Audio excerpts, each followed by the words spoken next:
अस्सलामुअलैकुम to my YouTube family. उम्मीद है आप सब खैरियत से होंगे। आप सब की दुआओं से मैं भी बिल्कुल ठीक हूँ। अच्छा, मुझे याद है कि हम लोग लास्ट टाइम पे रमज़ान से कुछ दिन पहले हमारी मुलाकात हुई थी और अब हमारी मुलाकात ईद के कुछ दिन बाद हो रही है।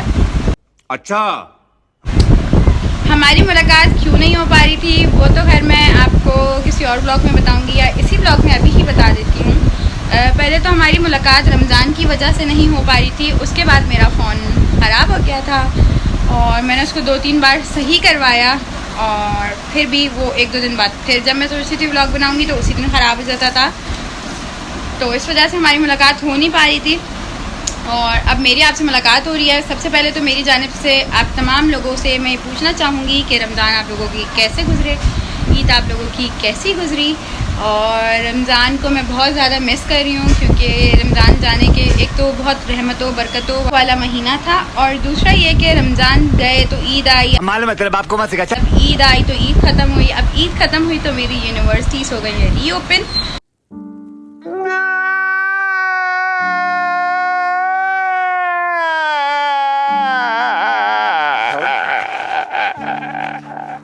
और ये दुख और दर्द वो लोग समझ सकते हैं जो यूनिवर्सिटी स्टूडेंट्स हैं, क्योंकि एक तो वैसे ही हीट वेव या जो भी हो रही है वो हो रही है। ऊपर से हमारी यूनिवर्सिटी में 26 अप्रैल को रमज़ानों में ही बम ब्लास्ट हुआ था चाइनीज़ डिपार्टमेंट के इधर उधर कहीं।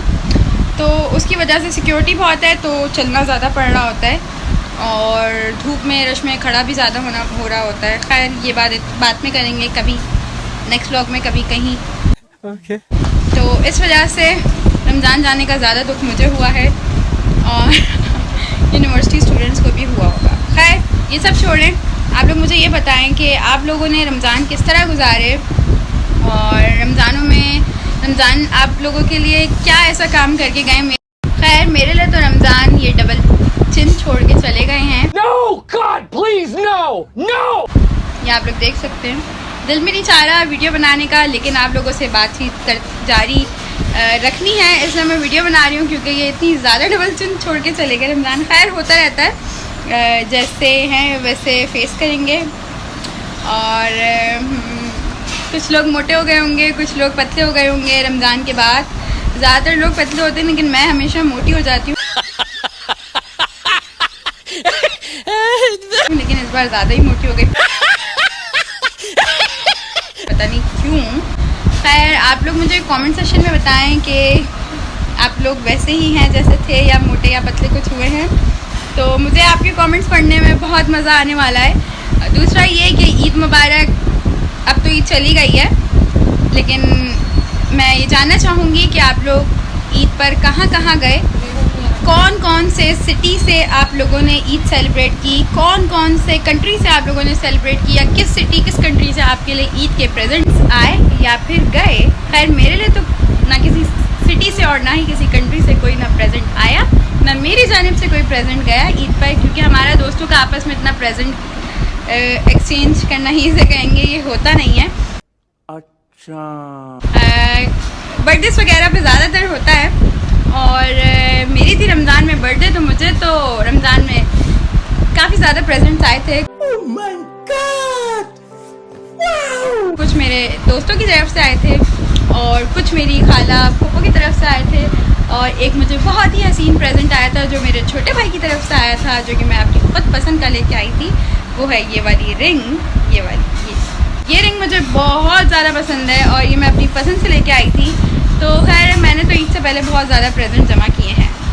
मुझे कुछ नहीं पता मैं क्या बोल रही हूँ, जो मेरे मुंह में आ रहा है वो मैं बोले जा रही हूँ क्योंकि आप लोग मेरी फैमिली हो, ठीक है, और आप लोग काफ़ी इज़्ज़त करते हो, मैं भी आप लोगों की काफ़ी इज़्ज़त करती हूँ।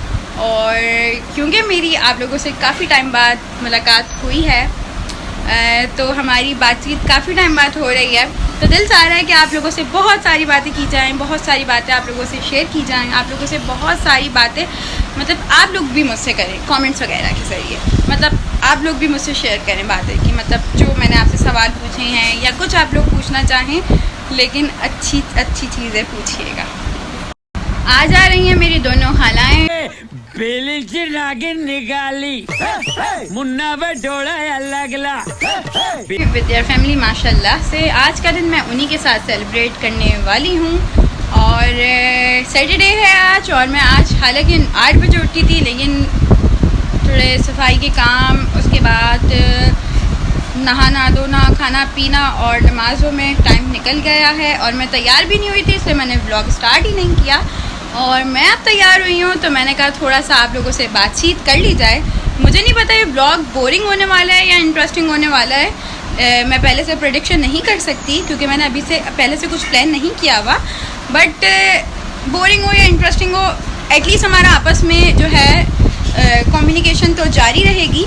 और अगर मौका मिला तो मैं आपको अपने गेस्ट से भी मिलवाऊंगी, और अगर मौका नहीं मिला, मैं बिज़ी हुई, तो फिर मेरी जानिब से एडवांस में माजरत। और अपनी फीडबैक मुझे कमेंट सेक्शन में लाजमी दीजिएगा Okay. कि आपने मेरे व्लॉग्स को और मेरी फजूल सी बातों को जो कि मैं अपने व्लॉग्स में करती हूँ कितना मिस किया। उम्मीद है आप लोगों ने बहुत मिस किया होगा, क्योंकि कभी कभी दिल करता है कि व्लॉग नहीं बनाओ यार, छोड़ो, इतना मेहनत लगती है एडिट करने में, बनाने में। लेकिन जब आप लोग मुझसे मैसेज कर करके यकीन करें पूछते हैं ना कि भाई तुम्हारे व्लॉग नहीं आ रहा है, या कुछ लोग कमेंट से भी पूछते हैं कि भाई हम फॉरेन कंट्री से हैं या उधर से हैं, तो मुझे बहुत खुशी होती है और मेरा दिल चाहता है मैं व्लॉग्स बनाऊँ। तो उम्मीद है आप लोगों ने मेरे व्लॉग्स को और मुझे बहुत मिस किया होगा, और मेरे इस वाले व्लॉग पे या फिर हमारी एक नॉर्मल सी डिस्कशन कर लें, इस पर आप लोग दिखाने वाले होंगे बहुत ज़्यादा प्यार। और जो सवाल मैंने आप लोगों से पूछे हैं ईद और रमज़ान से रिलेटेड, उनका जवाब का इंतज़ार मुझे लाजमी रहेगा, तो कमेंट्स में अपने जवाब लाजमी दीजिएगा। अब मैं आ गई हूँ किचन की तरफ। ये मेरी अम्मी ने बनाया है अचार गोश्त गेस्ट के लिए। अब हम आते हैं रायता सैलेड्स की तरफ। मैं दिखा रही थी कि मेरी मदर ने क्या क्या की हैं तैयारियाँ, और इसमें है हम सब की मोस्ट फेवरेट बिरयानी, जो कि मैं खोल नहीं सकती क्योंकि दम वम पर हैं, तो इस वजह से मैं इसको खोल नहीं सकती, आपको खोल के दिखा नहीं सकती। गाइज़, ये सी ऑफ करते हुए मेहमानों को हमारी अम्मी व्लॉग में और हमारा भाई व्लॉग में। टाटा कर दो व्लॉग में। गाइज़, हमारे मेहमान जा रहे हैं, टाटा।